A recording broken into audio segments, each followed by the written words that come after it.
De retour avec vous, voilà, j'ai positionné la batterie pour pouvoir voir les deux possibilités. Au début de cette vidéo, je vous l'ai fait voir à plat. Et là, je l'ai redressé pour faire voir aux possesseurs de batteries qui ont des contacts non pas rentrants mais extérieurs que vous pouvez aussi positionner votre batterie à la verticale.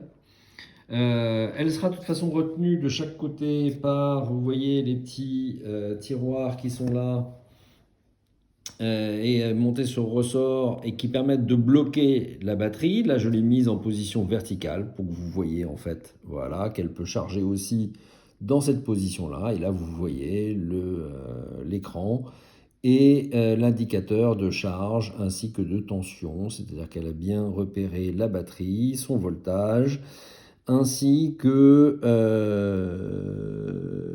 le taux de remplissage de la batterie. Donc là, vous voyez, elle est quasiment remplie à 98%.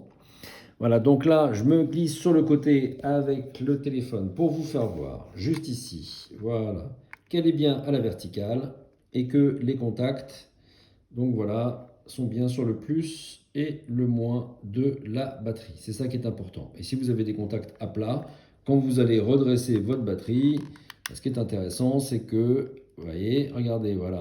Alors moi, c'est une batterie rentrante avec des contacts rentrés, ce qui est un peu plus particulier parce que vous voyez, dès que je bouge un peu, elle repasse en mode stand-by. Mais si vous avez des contacts à plat, il faut mettre la batterie en position verticale. Vous aurez plus de pression sur ces contacts et donc forcément, le chargeur va réagir. C'est plus intéressant effectivement de l'utiliser comme ça pour ces batteries-là que pour celle-ci. Celle-ci est plus à l'aise quand elle est vraiment couchée dans le tiroir. Voilà. Là, pour d'autres batteries, et je le répète parce que c'est important, pour les batteries qui ont des contacts plats et non rentrés, comme c'est le cas, et je vous ferai voir après sur ma batterie ce que ça veut dire contact plat et contact rentré, mais là, pour des contacts plats, il faut qu'elle soit, la batterie, à la verticale et bloquée dans le tiroir sur ces contacts pour qu'effectivement le chargeur détecte votre batterie et se mette à charger la batterie. Une fois de plus, toujours en mettant ces deux contacts métalliques sur le plus et sur le moins de votre batterie. Si ce n'est pas le cas, votre batterie ne sera pas détectée par le chargeur. Et ça, c'est important. Tenez, regardez, j'enlève la batterie, tac, je retourne la batterie. Donc ça, c'est une batterie avec des contacts rentrés. Mais vous avez bon nombre de batteries sur le marché, et même chez Canon d'ailleurs, où les contacts sont à plat. Voilà, ce sont des contacts métalliques, plats, et dans ces cas-là, il faut juste venir enfoncer la batterie, faire correspondre donc les deux contacts sur le plus et le moins, l'enfoncer et qu'elle soit maintenue dans le tiroir par ce système de tiroir à ressort qui va bloquer la batterie sur les contacts, ce qui va permettre au chargeur de d'être sûr en fait d'avoir la batterie reconnue par le chargeur. Voilà. Et vous voyez sur chaque batterie, ce qu'il faut savoir, c'est que vous avez le plus, le moins.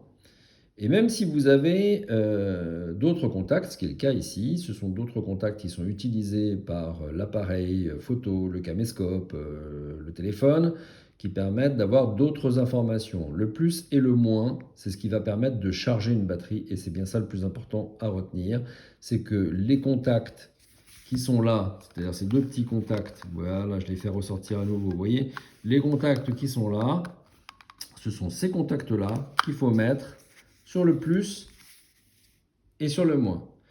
Et je le répète encore, ce qui est important, c'est de savoir que peu importe le sens, le chargeur va lui repérer la polarité, c'est-à-dire le plus et le moins. Peu importe si vous la mettez comme ça ou comme ça. Voilà. Le chargeur se charge de tout, c'est le cas de le dire. Voilà, j'espère que cette vidéo vous aura été utile. En tout cas, un petit chargeur qui dépanne bien, qui n'est pas très cher et qu'on peut trouver chez Fnac, Darty, entre autres. Voilà, et qui rend bien des services quand on n'a plus le chargeur d'origine.